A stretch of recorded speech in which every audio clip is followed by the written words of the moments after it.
Di bidang UMKM kita sudah ampuni hutang-hutang lama untuk para petani dan nelayan sehingga kurang lebih 67.000 pelaku UMKM petani nelayan sekarang bisa lagi mendapat akses modal ke perbankan. Kita juga sudah bentuk 81.613 koperasi desa dan kelurahan di seluruh Indonesia sudah terbentuk, kurang lebih 100 sudah beroperasi, kemudian kurang lebih 1.000 sudah groundbreaking pembangunan gudang. Kita berharap awal tahun 26, sekitar Maret tahun 2026, 80 sekian ribu sudah akan beroperasi. Ya. Banyak orang tidak percaya, tapi kita selalu akan buktikan dengan bukti. Ya, pemerintah kita adalah evidence based. Evidence based. Dulu waktu saya lancarkan program MBG, banyak yang mentertawakan saya, menyinyir, dan sampai sekarang ada yang mengatakan bahwa MBG ini tidak berguna atau membahayakan. Tapi kita buktikan dengan evidence, dengan bukti. Dan tadi 99,99 angka keberhasilan saya kira cukup bagus itu.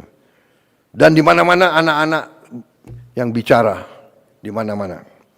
Kita juga sekarang di bidang pangan, ini salah satu prestasi kita yang sangat melegakan kita. Saya memberi waktu 4 tahun untuk kita kembali swasembada. Ternyata tim pangan kita berhasil insya Allah swasembada dalam 1 tahun. Saudara-saudara, kita berada di bulan Oktober.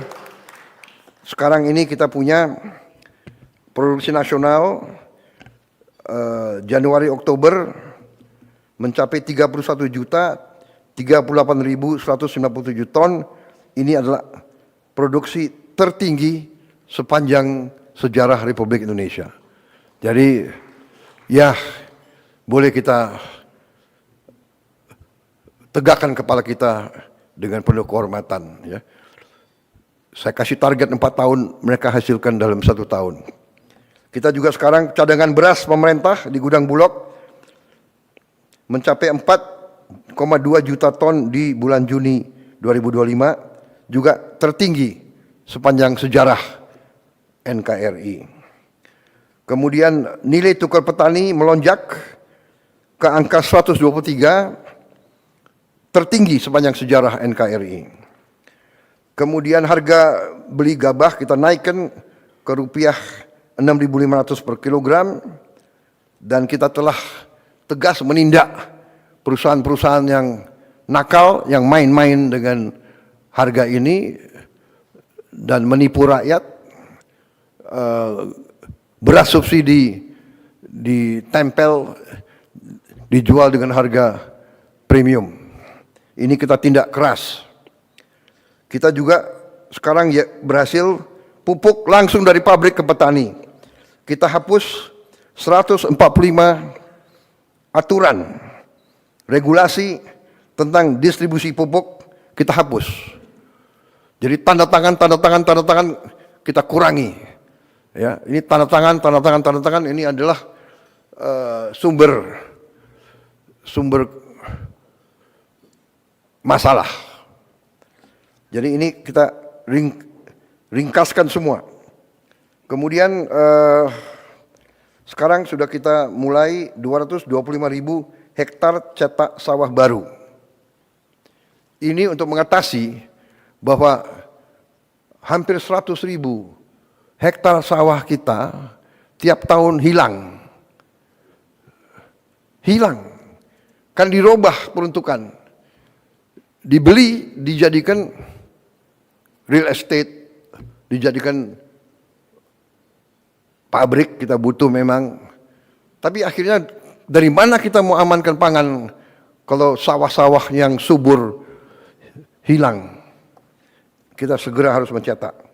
Dan alhamdulillah kita sudah mulai, mudah-mudahan akhir tahun depan kita lebih aman lagi. Kalau tidak salah sasaran kita akhir tahun depan 480.000 hektar sawah baru. Sawah lama pun kita intensifikasi dengan pompanisasi sehingga produksi kita bisa tadi melonjak luar biasa. Pupuk lancar, benih lancar, air lancar dengan intervensi kita, kemudian kita amankan semua ekosistem produksi beras. Saudara-saudara, kita juga akan, sekarang masalahnya adalah kita kekurangan gudang. Kita sudah siapkan dananya, Bulog akan mendapat bangun gudang 100 gudang dalam waktu yang sesingkat-singkatnya. Kemudian kita sudah mulai bangun 100 kampung nelayan yang kita akan bangun akhir 26 akan menjadi 1.100, dan ini juga selama 80 tahun kita berdiri belum pernah ada yang intervensi untuk memperbaiki kehidupan nelayan-nelayan kita. Sekarang kita akan melaksanakan program itu, di mana dari pilot project yang sudah dilaksanakan di Merauke, ternyata penghasilan nelayan akibat program desa nelayan ini naik 100%. Naik 100%. Jadi ini luar biasa ini. Karena tadinya dia nggak punya es.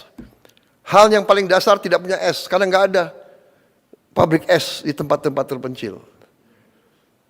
Bagaimana dia mau pelihara ikan dia melaut satu hari kembali, ya ikannya sudah tidak bagus. Sekarang tiap desa nelayan akan ada produksi es, akan ada cold storage, gudang, dan fasilitas-fasilitas lain. Kita juga sekarang sudah punya program, kita lagi membangun 1.582 kapal nelayan modern. Insya Allah akhir tahun depan dan 2027 kita akan punya 1.582 kapal nelayan modern dari GT 30 sampai GT 10.000. Ini menghasilkan devisa dan menghasilkan protein untuk rakyat kita.